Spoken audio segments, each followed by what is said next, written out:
Fisem tal-Missier u tal-Iben u tal-Ispiritu Santu. Amen. Nitolbu lill-Ispiritu Santu sabiex idawwa l-qalb u s-sensi tagħna ħalli nagħmlu wisa għall-kelma tiegħu. Il-kelma li fil-milja ta' żmien saret bambin ċkejken, qiegħdet f'maxtura u dan huwa Ġesu ta' Nażaret. Ejjew il dan Ġesu ta' Nażaret nilqgħuh, nifirħu bih u nirringrazzjaw.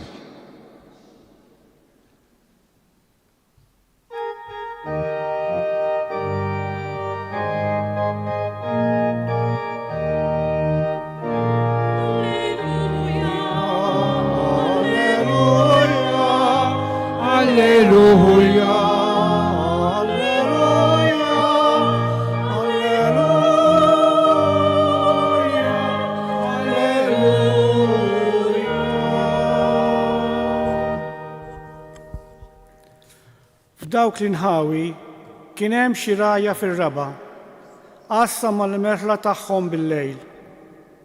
U derilhom anġlu tal-mulej.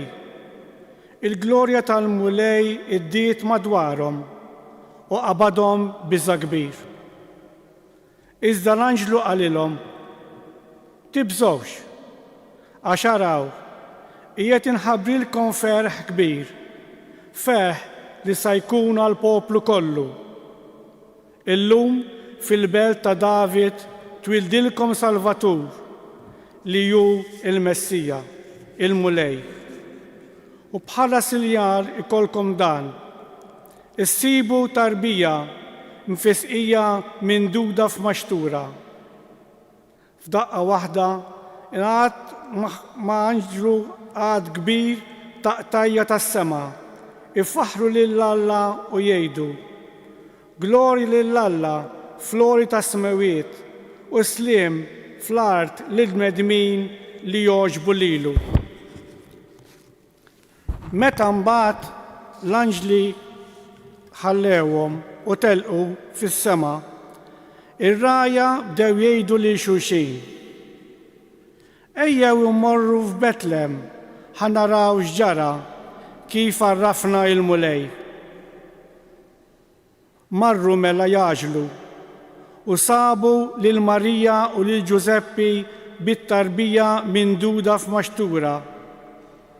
Kif raw dan, bdew jarfu f'kull ma kien intqal lilhom dwar dik it-tarbija. U kull min samaħħom baqa' mistaġeb b'dak li qalulhom ir-ragħja.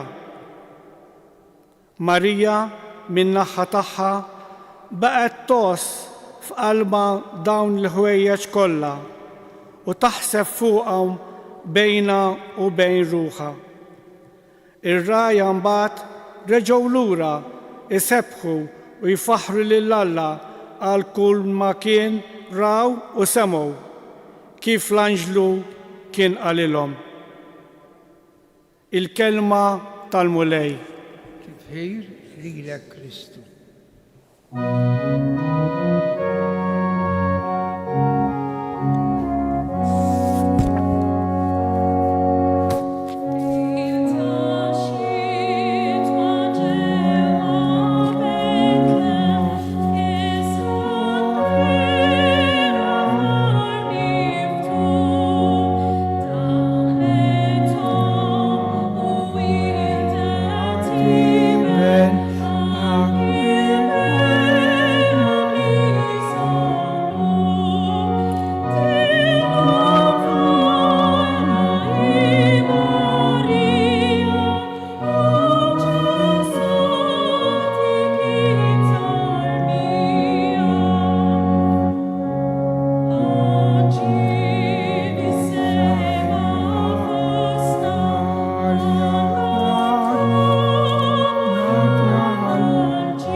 din is-silta tal-Vanġelu li għadna kemm smajna hija it-tieni kwadru marbut b'mod intimu mat-twelid ta' Ġesu Bambin.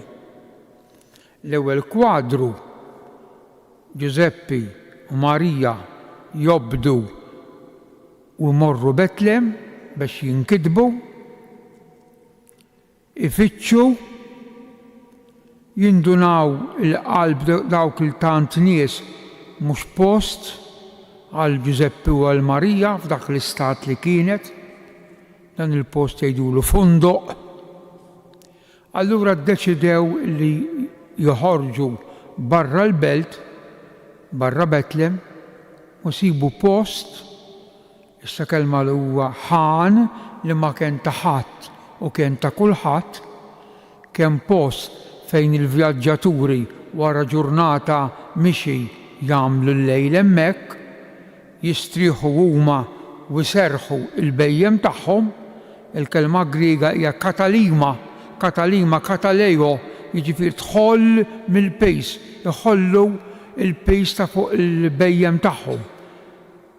Għalhekk allura l-maxtura, probabbli hemm xi bejl fil-qrejb biex ikunu jistgħu jixorbu, jisqu l-bejjem tagħhom, u hemmhekk sar it-twelid.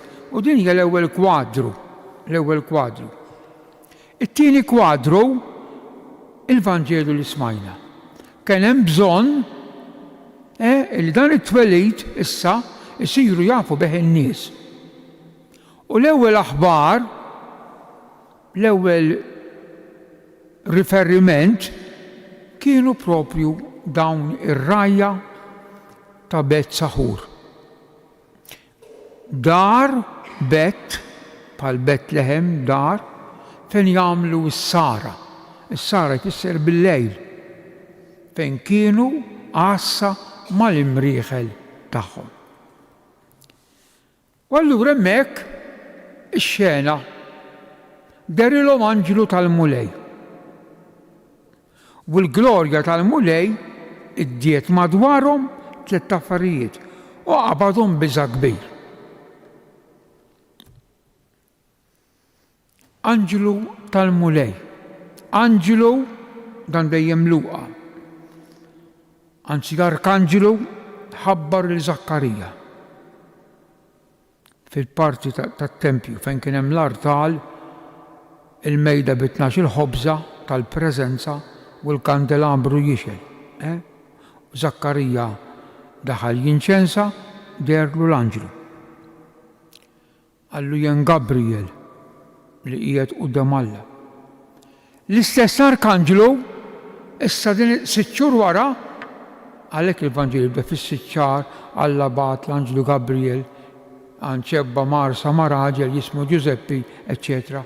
Dan l-istess arkanġelu jidher il-Marija u jagħtiha l-aħbar. U Marija taċċetta. Issa għandna anġlu ieħor illi jersaq. Aħna għandna dera lil dawn in-nies, il-dawn ir-rajja. Imma hawn xi ħaġa iktar miż-żewġ derijiet, għax hawnhekk hawn il-glorja tal-mulej iddiet madwarhom. Dik il-kelma glorja hija kelma profonda ħafna, il-kavod, jew inkella d-doksa. Se nerġgħu nitkellmu fuqha l-istess glorja.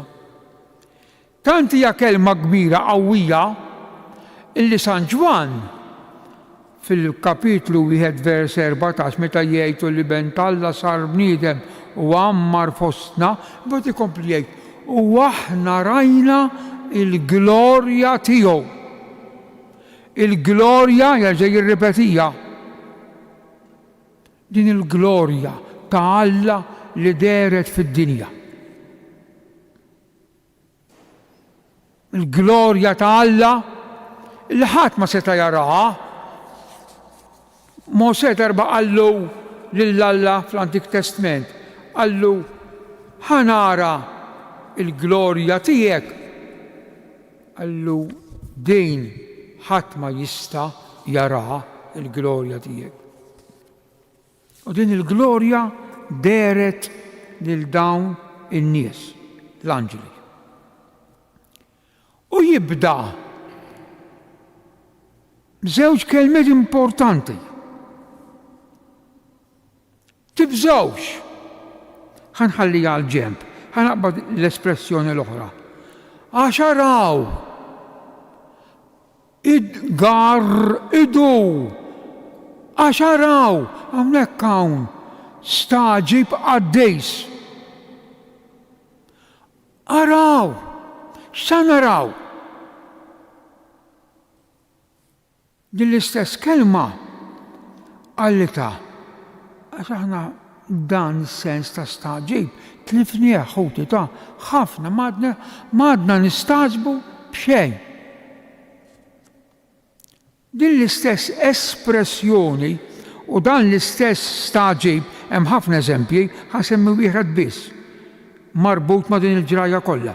Elisabetta meta rat il-Marija qudiemha, qalet u minn fejn ġini dan li jom sidi tiġi għandi. Għax araw, it-tarbija qabżet għax araw, xi ħaġa kbira, staġib għaddejs. Għax araw qed jgħidilna l-Evanġelu. Għax araw, x'ġara? Qiegħed inħabbrilkom ferħ kbir. U jirrepeti, ferħ li se jkun għal poplu kollu. Imma ħanejt qabel dejn, ħanejt kelma l-oħra, tibżawx. Għax qalilhom tibżawx? Għax dawn il-nies, ja ħasra, dawn il-nies minkejja li kienu nies twajba, hemm dik il-kelma teknika, l-anawim, nies li jgħixu man-natura u allura jfaħru lill-Alla kif jgħid is-Salm, ismewwiet ixandru l-glorja ta' Alla, ara l-istess glorja, hemm li dejk tħabbar il-firxa lis-sema. Dawn in-nies ġwejdejn umli li kienu ferħanejn għaliex jipprovdu il-ħrief ir-rġiel tagħhom biex joħduhom it-tempju u joffruhom lill-Alla minkejja se ngħid. Kienu beżanejn għax ir-rabbejn il-dawn il-nies kienu warbuhom, kienu ġembuhom, meqjusejn għad-dirittura mhux biss maħmuġejn u ma jgħixilhomx jersqu la fis-sinagoga u aktar fit-tempju, mhux biss, imma meqjus immedin bejn. Xi ħaġa kbira. Ma jistgħux, ara x'weġa kellhom. Ma tistax tersaq nhar ta' Sibt fis-sinagoga biex tagħmel is-servizz tiegħek. Għax inti raj. Kemm iguffa. Inti midneb. Issa li qegħdin nitkellmu fuq dan il-ħsieb, ħanejdu mill-ewwel. Issa din interessanti interessanti ħafna. Illa għaliex Kristu ir-raj fil-Vanġelu ta' San Ġwan kapitlu 10, jiena ir-raj is-sabiħ egoj mi ħopo jmen ħokalos, jiena r-raj is-sabiħ u jerġa' ir-raj is-sabiħ jagħti ġifieri Ġesu qiegħed jgħod lilu nnifsu mar-rajja. Meta Samwel ma għax il-Bibja sabiħa marbuta ħolqa waħda mal-oħra. Meta Samwel bil-qarn taż-żejt maran Ġesse biex jidlek wieħed mit-tfal sultan, Ġesse ressaqlu t-tifel il-kbir. 1, 2, 3, 4, 5, 6, 7, għallu ħadd minnhom, għallu min baqalek. X'wieġbu Ġesse lil Samuel, x'wieġbu? Għallu, ħansiba għallu, għallu baqali iż-żejr qiegħed jira n-naċ. Qiegħed jira l-merħla, il-kelma Franċiż, qiegħed jira l-merħla. Daku, raj, murġibu, u dilku sultan. Ba Ġesu jgħid li huwa raj, isemma mbagħad San Pietru xejdilna. Intom kontu bħal naċ mitlufa. Imma issa irġajtu lura. Isemma għakom sabiħa. Għand ir-raj kapital ta' għand ir-raj u l-assies ta' ruħkom. Ir-rajja. Ir-raj jed dik il-maċtura. Fil-waqt li litra l-Lut tgħidilna hekk. U Alla taslim li bis-saħħa tad-demm tal-patt għajjem mill-imwiet il-min, il-Sidna Ġesu li ju ir-raj il-kbir tan-naċ. Ir-raj il-kbir tan-naċ.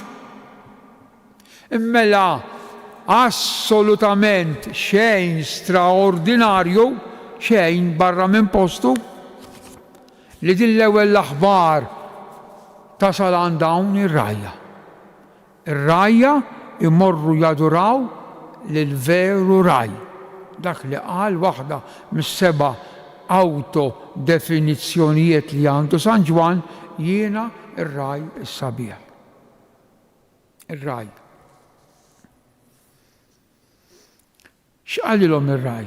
Qiegħed inħabbrilkom ferħ kbir. Il-verb inħabbrilkom. Il-Grek jaqra verb senjur għani mimli tifsir. Evangelizzomaj, ġejt nevangelizzakom. Kemm huwa verb qawwi. Għax il-Vangelu, minn hekk ġejja l-kelma evangelizzo, huwa aħbar ta' ferħ. Ġejt mhix ċajta ta' ġejt nevangelizzakom. Qabel ma qalilhomx ġara, ġejt, it-traduzzjoni sa' ġejt inħabbrilkom il-ħabbar, in-nebbieħ, il-profeta l-ħabbar. Evangelizzoma jien, immaġinawx nisimgħu dik il-kelma, ir-rajja. Ġejt nevangelizzakom. X'evanġelju se tiġġibilna? X'evanġelju? X'inhu l-materjal ta' din l-aħbar it-tajba? X'inhu? Illum. Anzi, sorry. Inħabbrilkom, nevangelizzakom ferħ kbir. Ferħ jirripetija. Issa meta fil-Bibja għandna l-istess kelma. Kemm jekk hija kelma nom, kemm jekk hija kelma verb, kemm jekk hija kelma isem, ifisser qawwi mument, qawwi ħafna. Ħantikom ftit eżempji. Nibda minn Mosè, anzi minn Abram. Abram fuq il-muntanja, it-tifel marbut, il-ħatab lest, bis-sikkina. Abram, se tagħmel? Mosè qed jira n-naċ ta' ħatnu Ġetru. Jara n-nar jaqbad, jersaq. U minn ġo n-nar jisma' Mosè għadan kif jafni, darbtejn. Hemm ħafna eżempji, il-Testament il-ġdejt, Ġesu. F'dak il-mument hekk qawwi tal-aħħar ikla. Idur fuq Pietru jgħidlu l-isem oriġinali jgħidlu ta' l-isem oriġinali. Xmon. Xmon. Ara. Anki hawnhekk għandna exclamation. Ara. Behold. Ħsiebek hemm. Ara. Ix-xitan irid jarblek bħal qamħ. U jiena tlabt għalik biex il-fidi tiegħek ma tiġix darbtejn. Xmon. Xmon. ħanejda, irrit nejda, ma nejt li għandi miktub kollu għaw. Iż-żewġ okkażjonijiet oħra meta Ġesu il-Pietru iteħ il-qawwa u r-responsabilta dejjem xmon jgħidlu f'Ċesarja ta' Filippi, San Mattew chapter 16. Xmon bin Ġwanni, xmon bin Ġwanni. Anzi le, imbira kient xmon bin Ġona, għax mhux id-demm la. Umbat San Ġwan wara li qam Ġesu, meta qalu tħobb li jien xmum minn Ġwan, xmum. Ekku kollha hekk, xmum. Meta ħalli noqgħod lejn is-suġġett. Meta Luqa qed jgħidilhom ġejt inħabbrilkom ferħ kbir u jirrepetija ferħ, hawnhekk għandna xi ħaġa li ma tistax tiddeskrivija. Hemm differenza bejn ferħ u pjaċir. Ferħ xi ħaġa tal-intern, xi ħaġa marbuta mal-ispirtu. Ferħ kbir. U dan il-ferħ se jkun ekku l-universalità, se jkun għal popli kollha. Mela mhux għal Lut biss. Mela din il-ferħ dan l-Evanġelju mhux għal poplu biss. Imbagħad qabbes il-famuża kelma tant komuni f'Luqa illum. Illum fil-belt ta' David. Illum. Kelma użata kważi 30 darba fil-Vanġelu ta' Luqa. Eżempju, Ġesu imur Nażaret, jagħtuh il-ktieb ta' Iżajja jaqrah, l-Ispirtu tal-Mulej fuqi għalhekk hu ikkonsagrani. Jala il-ktieb, rambal propjament, għax romblu kien, romblu.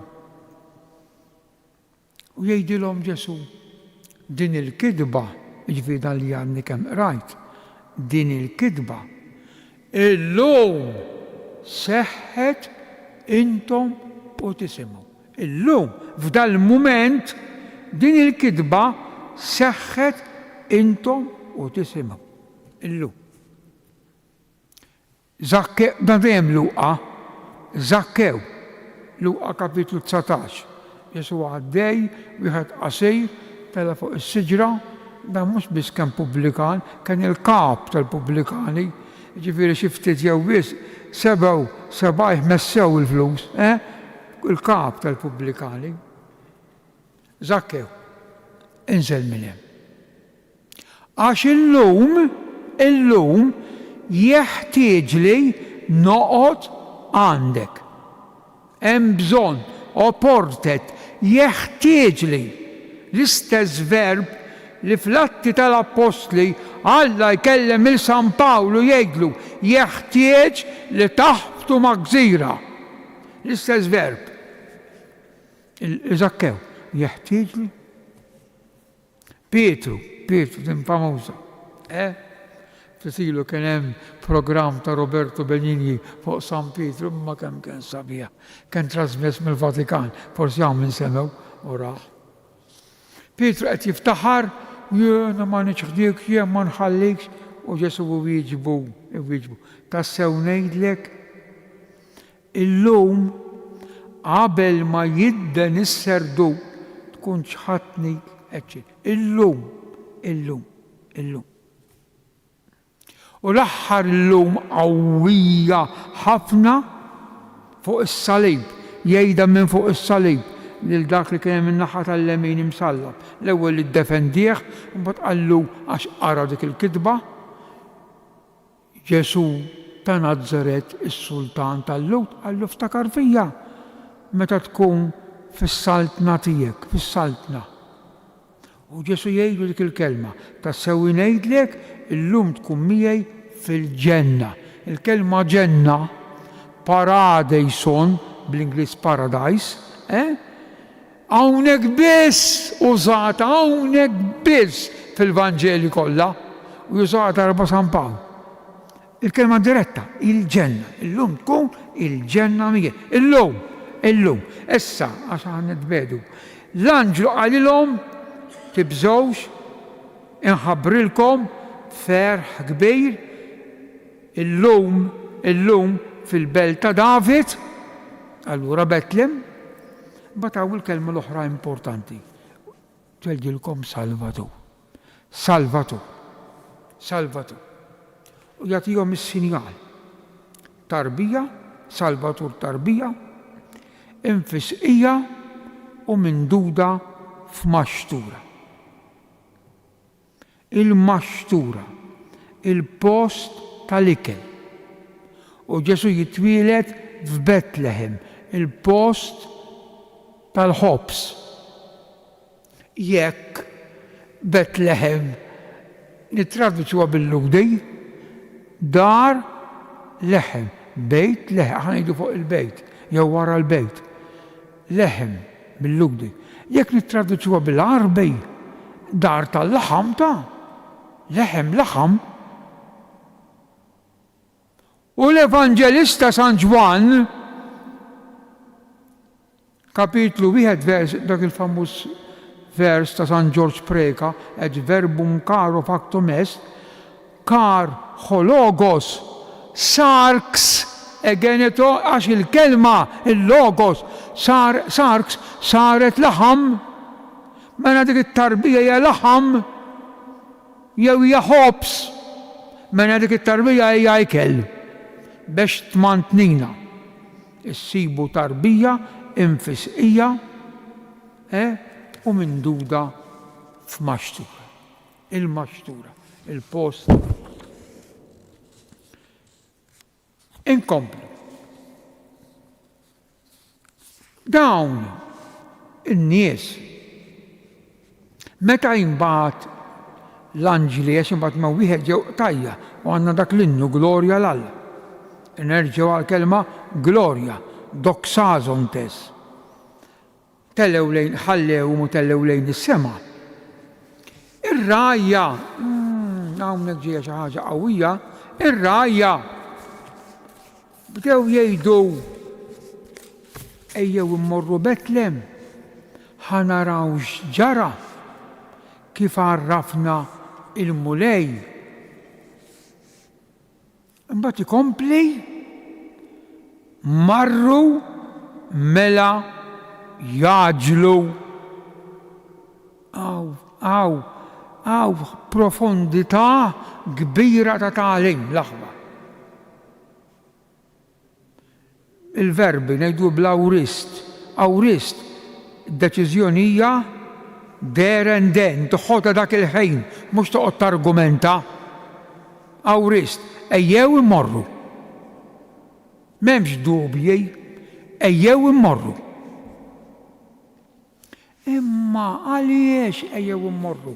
Issa hawnhekk hawn paralleliżmu dejjem Luqa dan mad-deċiżjoni li ħadet Marija u qamet u marret taġġel minn Nazaret għal Għajn Karim. U dawn jgħidu ejjew immorru. Imbagħad l-Evanġelu jkompli marru mela jaġlu. Dawn ir-rajja ħuti, għaliex ġara hekk? Għax hawnhekk sabiħ għax semew u aċċettaw il-kelma. Il-kelma li tawhom, li ħabbirulhom, li evanġelizzawhom jew evanġelizzawhom l-anġelu. Il-kelma imħabbra lilhom. Dawn marru b'entużjażmu għaliex semgħu u aċċettaw il-kelma ta' Alla. Bħalma Marija qamet il-verb tqum fil-kwistjoni ta' Marija mhix sempliċement min kienet bil-qiegħda qamet u bdet timxi, dak veru telqet għall-mixja, mela le, imma jfisser iktar minn daqshekk. Marija għamlet dik il-pass għax laqet il-kelma ta' Alla ġo fija. Kelma li interjorment bidlitom minn ġewwa. Ir-rajja hawnhekk jgħalmuna x'jiġri fil-qalb tal-individwu meta dan jilqa u jaċċetta il-kelma l-logos, il-kelma ta' Alla. Marru jaġlu. Iddeċidew. Il-kelma kienet kapaċi tqawwihom u teħodhom u jmorru. Benedittu l-Papa fil-ktab tiegħu Ġesu ta' Nażaret jgħid ir-rajja ma marrux Betlem minħabba l-kurzità jew biex ikunu żguri li dak li ħabbrilhom l-anġlu hux veru jew le. Imma marru jgħid il-Papa Benedittu għaliex ġew imbuttati imqanqlin mill-kelma u l-kelma nislet fihom ferħ. Il-ferħ li jiġi fina meta nisimgħu il-kelma ta' Alla. U mhux biss tismagħha, taċċettaha, tilqaħħa.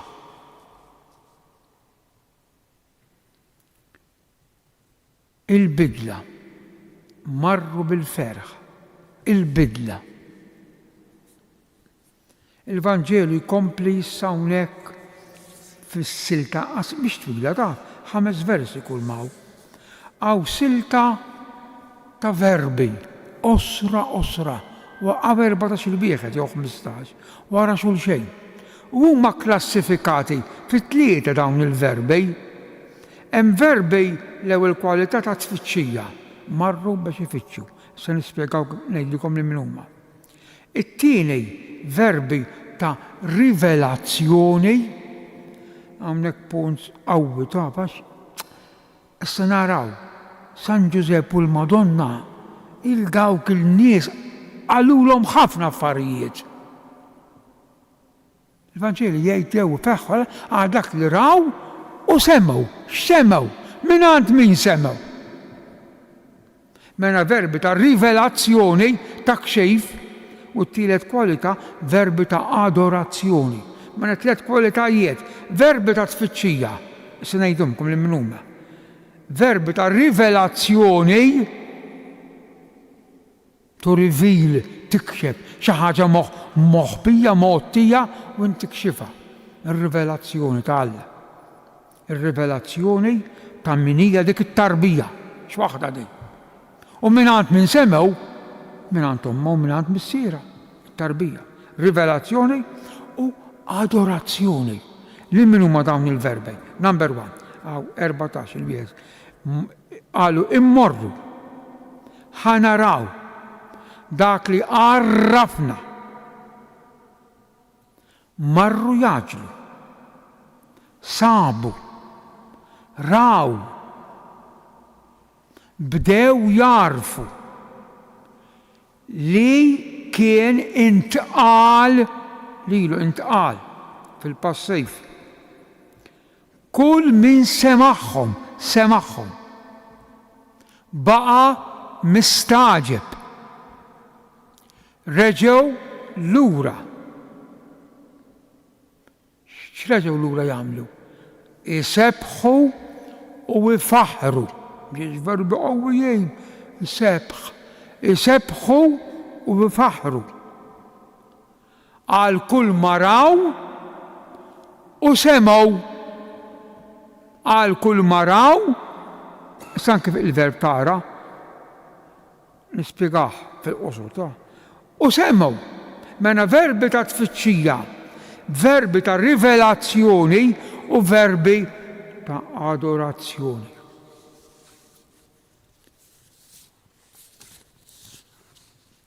X'iktar? Il-verbi uħut minnhom huma verbi ta' rivelazzjoni, ta' tarif. Ir-rajja reġew lura isebħu. Issa l-kelma sebaħ, is-sebħ ġej id-dawl. Mela dawn reġgħu lura ifaħħru lill-Alla, jirringrazzjawh lill-Alla, jadurawh lill-Alla għal dak li ġralhom f'dik il-ġurnata. Doxa zontejs, il-kelma doxa, il-kelma glorja, jigglorifikaw lill-Alla. Taljana, kelma taljana, m'hemm il-kelma glorja. Kif qedtilkom diġà kelma sibta dejnara ta' glorja. Mose qal lill-Alla ħalli nitolbok nara l-glorja tiegħek, is-sebħ tiegħek. Alla qallu ħadd ma jista' jara din il-glorja. Salamon meta konsagra t-tempju niżlet sħaba mis-sema u l-glorja ta' Alla deret fosthom. U nirrepetilkom il-prologu ta' San Ġwan u l-verb sar bniedem u għammar fostna u aħna rajna il-glorja d-doksa, il-glorja tiegħu u jirrepetija il-glorja li għandu mill-missier bħala ibnu bħala ibnu il-waħdieni, dak il-verb 14, kapitlu 1 vers 14. U l-verb, ħanirrepetih, u l-verb sar bniedem u għammar fostna. Issa daqshekk le, u rajna l-glorja tiegħu, il-glorja. U jirrepetija, il-glorja li dan it-tarbija għandu mill-missier bħala ibnu il-waħdini. Mela din il-kelma glorja, dawn ir-rajja ħarġu jigglorifikaw, ħarġu bisebħu, doksa sontes juru l-glorja u ifaħru lill-Alla għal kull maraw u semmu. Ekku il-bidla ontoloġika, jiġifieri minn ġewwa li saret fir-rajja. Ir-rajja iltaqgħu mal-kelma. Il-kelma qiegħda f'maxxura. Il-kelma evangelizzat lir-rajja permezz ta' Marija u ta' Ġuseppi. Għalulhom minni ftit jawwis bi kliem sempliċi minni dik it-tarbija. U dawn ir-rajja, ħanikkonkludi, baqgħu mibdulejn. Għax raw u semmu. U l-verb tara hawnhekk, il-Grek għandu żewġ verbi, blepo u ħorao. Wieħed il-blepo taraħ bonġornu il-milet it-tajjeb u tibqa' sejjer. Rajtu? Imma l-verb ieħor taraħ tkellmu u tirrifletti x'qallek u x'qedtlu int. U dan huwa l-verb użat hawnhekk Luqa għal dak li raw, jiġifieri raw mhux sempliċement raw it-tarbija, daħlu iktar fil-fond ta' min dik it-tarbija. Għaliex għax semgħu mingħand Marija u mingħand Ġuseppi min dik it-tarbija. Din il-bidla li saret fir-rajja għax huma semgħu il-kelma u emnuwa u laqgħuha bil-ferħ, tkun l-awgurju tiegħi għal kull darba li nisimgħu il-kelma tal-Alla ħalli ssir fina il-bidla li saret fir-rajja.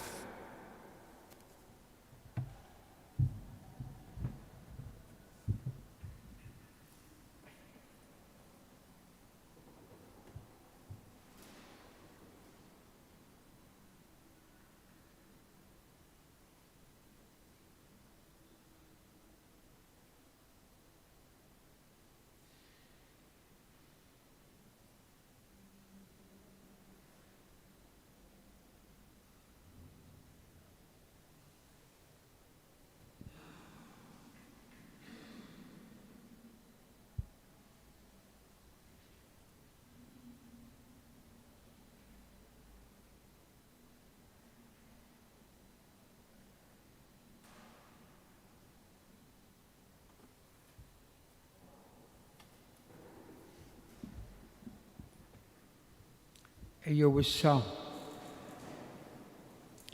infaħru lil Alla għal dan l-għaġeb kbir li qegħdin nifirħu bih u nimmeditaw billi ngħidu flimkien jew inkantaw flimkien it-talba tal-missierna.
Barka ta' Alla jista' kollox iberih.